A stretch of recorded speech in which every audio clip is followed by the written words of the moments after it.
Hey,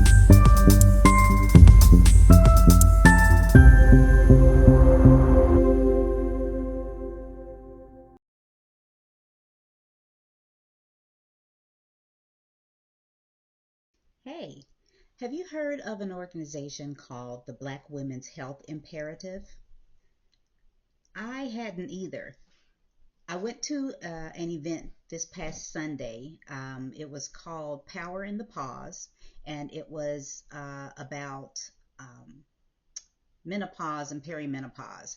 Uh, Really good event. There were several panels of Black women doctors talking about uh, menopause, perimenopause, and the effects it has on Black women, um, women overall, but specifically, Black women.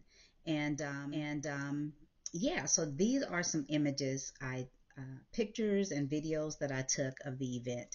It was so colorful, women dressed in bright colors. And by the way, yes, there was a memo. They asked us to wear bright colors because they were going to be doing some filming. So it was really amazing going there and seeing all the beautiful women and all their different colors and just stylish, y'all. Just stylish. I love it when we come together and it's really a sight to see, you know. So in addition to all the beauty, there was so much knowledge there. There was so much sharing of information. um, yeah, so I wanted to share with you some of my takeaways from the event. So here we go. Okay, so let's see, I've got my notes that I took here. So one thing they mentioned was a program that they have called Change Your Lifestyle, Change Your Life. If you go to the Black Women's Health Imperative website, you will see uh, their different offerings. Um, yeah, Our Work, Signature Programs, that's it. It's under Signature Programs, um, Lifestyle Change. And they referred to this program several times that I had not heard of it. Change Your Lifestyle, Change Your Life. They abbreviated it by CYL squared. Um, it's a CDC approved um, lifestyle change curriculum. Black women helping them lose weight to prevent type 2 diabetes, heart disease, high blood pressure, and high cholesterol. And you can take the class virtually and download an app. So you want to check that out. Also, there was a tip given about the Yuka app, YUKA.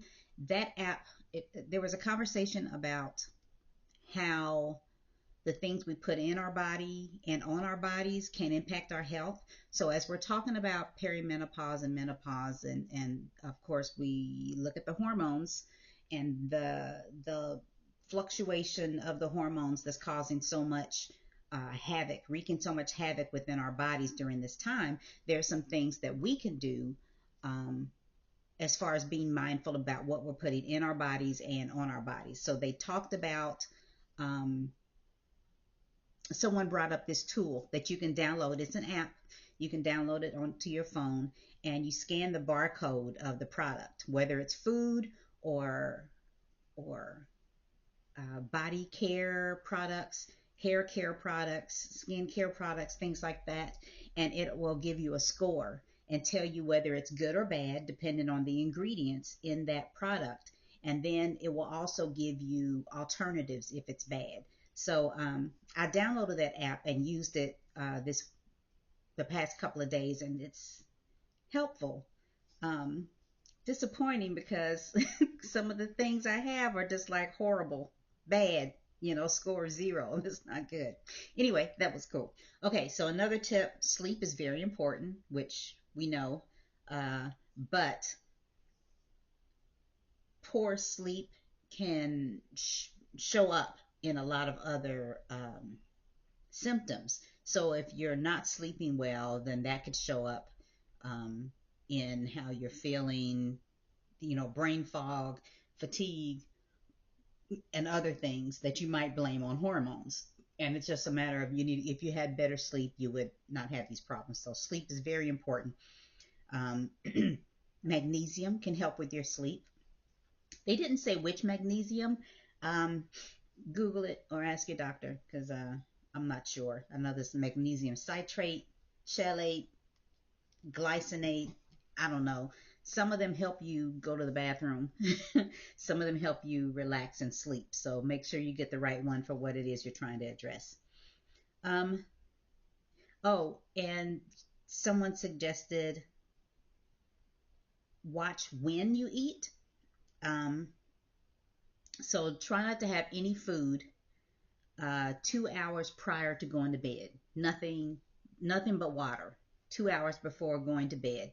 And I think what she said is when your body is trying to heal itself, recover, and do whatever it needs to do while you're sleeping. But if it's trying to digest food, it's taken away from the time that it should be spending on healing your body, um, I don't know what to call it, re-upping your your cells and all that other stuff. So eating late can interfere with that cycle of your body repairing itself. Okay. Also, with regard to sleep, consider your caffeine intake. Don't drink too much caffeine. If you drink caffeine, don't take it too late in the day. And think of things beyond coffee. So tea, sodas, pop, if you drink those. Yeah, there's caffeine and other things beyond coffee. So be mindful of that. And also sugar. Um, Basically, they said sugar is a roller coaster. There have been studies that say that the effects of sugar are as strong as some of those effects of drug addicts, if that makes sense. People can be addicted to sugar the way they can be addicted to drugs, and some of the things that happen in your brain are similar. Um, so I'll put sugar equals roller coaster because I have a problem with sugar. I crave sugar. I gotta have sweets. So that's something I need to shake myself. And we don't have to go into all the ills of sugar. But the other thing is hunger versus craving. When you feel a certain way, are you hungry? Or are you craving something? So if you're hungry and then you eat something that's like that's not really what I wanted. Have you done that before? I do that all the time. I'm like I'm hungry, and you got to eat, and then you go, let's say you're trying to be healthy and you eat an apple, and it's like, yeah, no, that wasn't it. That's not what I wanted. I want something else. I just don't know what it is. I want something. I want something with a crunch. I want something that's salty. I want something that's sweet. Those are cravings, not hunger. So here's a tip for cutting sugar cravings, and I'm going to try this out myself because I crave sugar like crazy. Number one, never eat sweets on an empty stomach. That's where the roller coaster conversation came in. They said you eat sweets on an empty stomach, it triggers something in your body, and you're just going to want more and more sugar. Um, and apparently, people that make our foods are, at least in America, are aware of this, and they continue to put sugar in foods to make us want to eat more and more of that food, which is crazy. But yeah, so anyway, never eat sweets on an empty stomach. And then number two, only eat sweets after a meal, so like a dessert. So eat a good healthy meal, and then if you have to have sweets, have your sweets after that. You're likely to eat less of that sweet, and it could balance out what it is you're putting in your body. So that's supposed to help cut sugar cravings. I don't know. My sugar cravings are strong, so I'm going to give it a try and we'll see if that works. The other thing with regard to better habits as far as what we put in and on our body, um, when you're eating, be mindful, savor your meal, don't scarf it down, don't rush, take your time eating, don't read or scroll through your phone while you're eating. Focus on your food, what you're eating, chewing it, swallowing it, tasting it. Um, and what they're saying is we will eventually feel like, oh, I'm full. I really don't, maybe I don't want to finish the rest of this. You won't eat as much as you normally would, or whatever. So be mindful and savor your food. The other thing is write down everything that you eat and how you feel before you ate it and after. So basically keep a food diary. So that's supposed to help with our eating habits and being more mindful about what we're putting in our body. Let's see, what else? Commit and eat mindfully. Don't contribute to your own pain. So that goes back to, yes, we're going through this time, this transition where our hormones are going crazy and we feel crazy, and it's just not necessarily a pleasant time. Seems like our body's going against us. Um, but there are things that you can do to avoid contributing and making things worse. So yeah, don't contribute to your own pain. Um, Again, your eating habits, your exercise habits. What are you doing for self-care? What can you do for yourself mentally to help ease and give yourself grace throughout this time when you're struggling? Let's see. Make plants the focus of your meals. So the thing that we're talking about is Americans. If someone says, "Hey, what are you having for dinner?" Oftentimes we'll say what the meat is: chicken. We're having steak. We're having meatloaf. Um, and then if we mention it, then the sides. Um, but apparently people in other countries don't do that. Americans, we're all about the meat. So yeah, flip it. Do get your protein, but make plants the focus of your meal. Let's see. They talked about experimenting with spices to make sure that the food has a good taste. They talked about vitamins.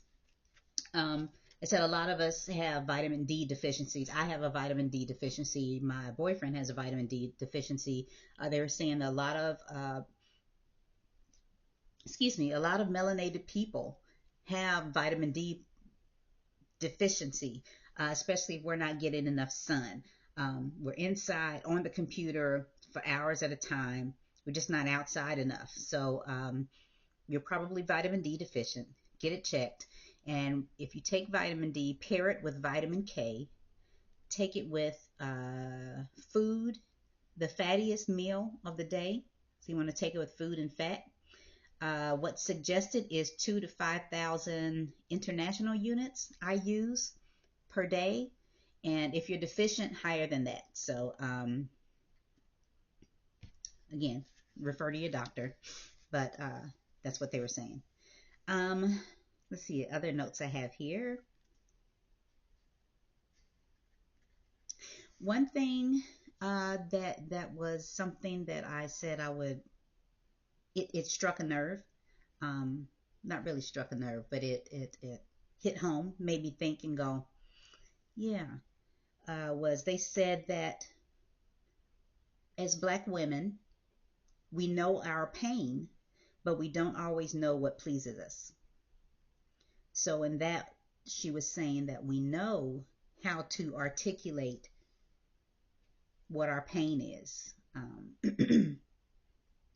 but we don't always know. And we know how to recognize the pain or how to avoid it or whatever, and even talk about it in some cases what the pain is, but we don't always know what pleases us.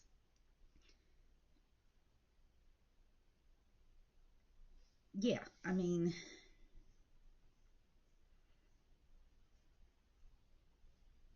maybe some of you do, but do you think about that? And not just talking sexual pleasure, but yeah, that's included. But what makes us happy? I've struggled with that forever. I remember having a being in a class, and the instructor said, "Okay, I want you to do this and go to your happy place." And she described hers, and it's like I remember her happy place, but I didn't really have a happy place. I mean, a place where I could go in my mind that I'm like, I'm happy, I'm pleased. And I remember having lunch with her years later, just to catch up. And I told her, I'm like, I never found my happy place, and to this day, I still haven't. I just, to be fair to myself, I need to take some time and sit with myself and figure that out, because no one else can make you happy. You know, I think that was uh, when all that mess was going on with Will and Jada, and I remember Will, trying to make Jada happy, and then he came to the realization that he can't make her happy. She has to make herself happy. He's not responsible for her happiness. Um, and that came up in Sunday's program as well. Um, no one else is responsible for your pleasure, and you're not responsible for anybody else's pleasure.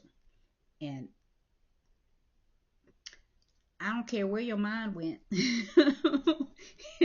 You're not responsible for anybody else's pleasure, nor are they responsible for yours. You can work it out together, but you should know what pleases you and be able to help that person help you get there, and vice versa.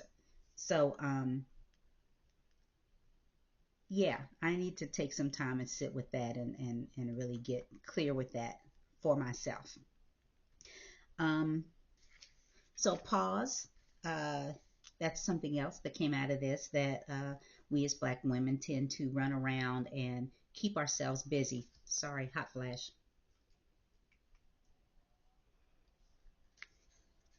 Keep my trusty fan right there. Anyway, we as women, Black women, tend to stay busy. There's so much to do, and we got to do it all. Um, whether we're doing it for ourselves, which often isn't the situation, we're doing it for somebody else, our jobs, our families, our friends, whatever. Take a moment and pause. Take time to pause for yourself, for your own health, physically and mentally. Set true boundaries. Treat your trauma. Move and honor your body. So, in addition to the things that you're putting in and on your body, move your body. Um, if I could tell my younger self something, if I could go back and tell my younger self something, I would tell her, don't stop working out. Stay in that gym. Make it a priority.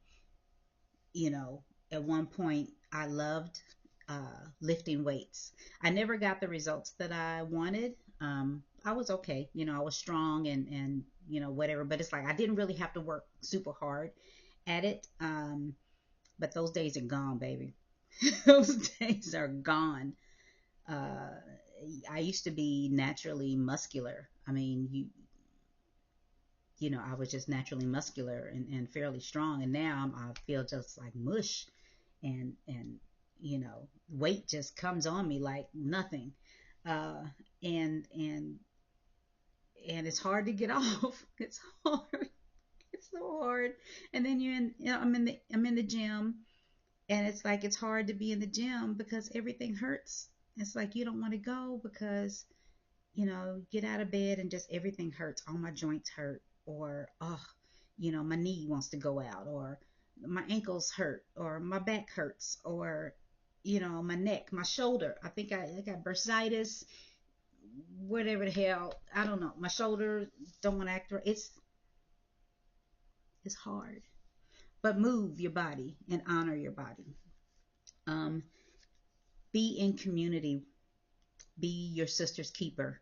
Um, this one hit home for me as well.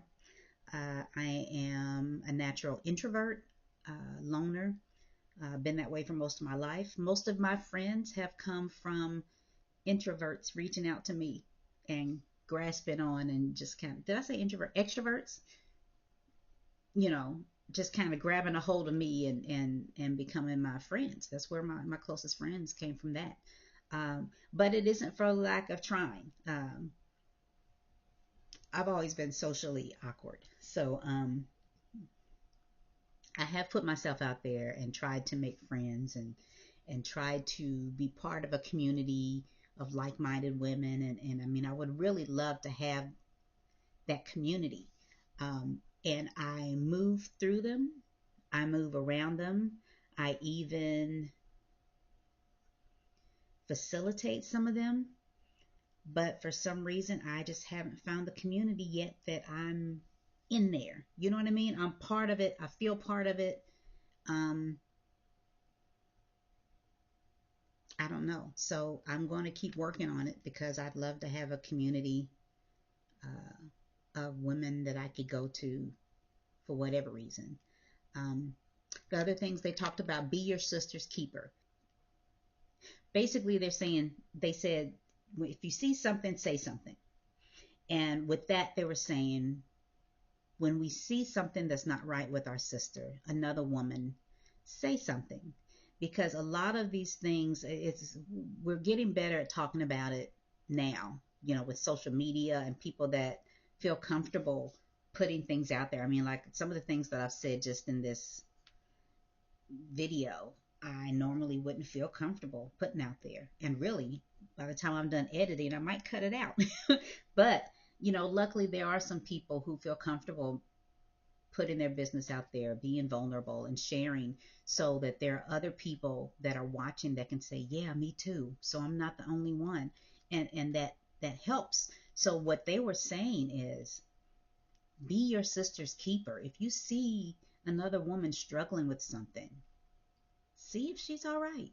You know, maybe you can help. Maybe you can even just offering a compliment or something to change the trajectory of her day. Don't Let's support each other. You know, don't leave. Let's support each other. You know, be your sister's keeper. Let's look out for each other and help each other through this. Everybody's going through something. Not saying take on the trauma or the drama or whatever's happening with that person, but if there's something you can do to help her, point her in the right direction, let her know she's not alone, help her through maybe a difficult moment, do that when and where you can. Let's see, is that everything? I thought I had more notes than this.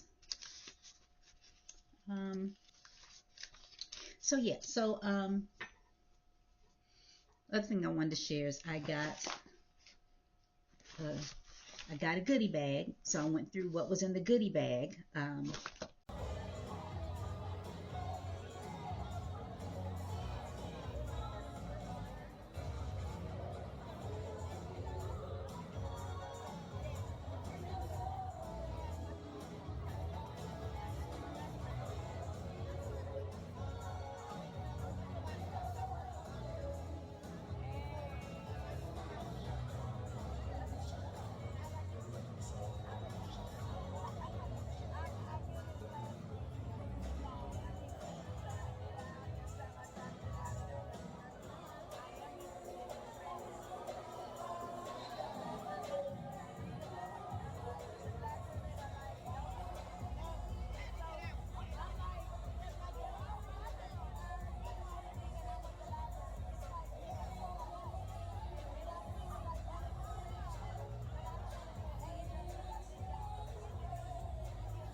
It's cool. And then everyone also got this book, Generation M, Living Well in Perimenopause and Menopause by Dr. Jessica Shepard. And she was one of the panelists, and I'm looking forward to reading this book. I like the way it's set up. It's not, it's not just The print's it's a nice size for those of us with need glasses. They've got some diagrams in it. It's got, some quotes. This is a quote from Maya Angelou. Uh, Maya Angelou. In the back, it has an index and references, sources for some of this stuff, so you're not thinking you're crazy. I mean, so it's not just made up stuff. Um, and then you can go out and look up, more. You can go down a rabbit hole with some of this stuff if you want to. So, looking at some of the notes in the back, let's see. Here's one, chapter 5, Will I Ever Sleep Again? And so some of this is like, never mind. I'm not even going to talk about that. But yeah, anyway, I'm looking forward to reading this book, and I'll let you know what I think about it. So yeah, some other notes about how I was feeling during this event. It was I think I was having a bad day. Even though once I got there, I felt invigorated. I was excited about being amongst all those women, but I was moving around. I mean, I tried to reach out and make some connections, and they just kind of fell flat. Um, Story of my life. But I was, at the end of the day, I was happy to be in the room with those ladies. I was happy to learn the things that I learned. I'm happy to have some names of people to Google and follow. Uh, you know, Very smart women. And yeah, my search for um, relief is ongoing. I was hoping to leave the event with a doctor or somebody who specialized in hormone replacement therapy, because that's what I think I need. Um, but I didn't leave with that. So,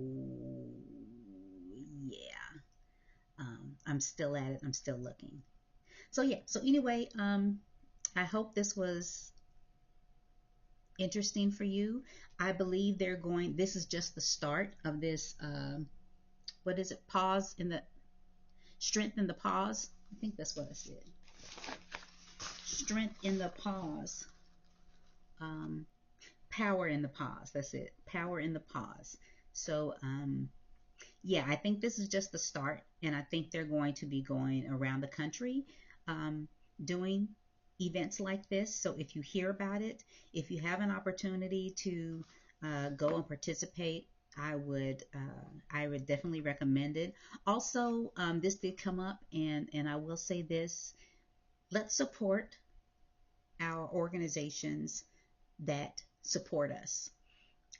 Black Women's Health Imperative, I have to say I didn't know about it before now, um, but it is a nonprofit, and they're doing work to help our community, the Black women's community, with regard to the disparities in healthcare and the things that we struggle with. So I would say if you have an opportunity, um, donate to their organization and help them continue to do the work that they're doing. Once I found out about it and realized, they said that statistically, unfortunately, we as Black women don't support ourselves, these types of organizations, as far as who we give our money to. So let's make a change with that.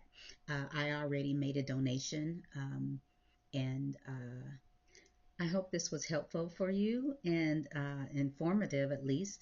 Um, Check out their website. There are some resources out there that you may find helpful. And thanks for watching. Bye.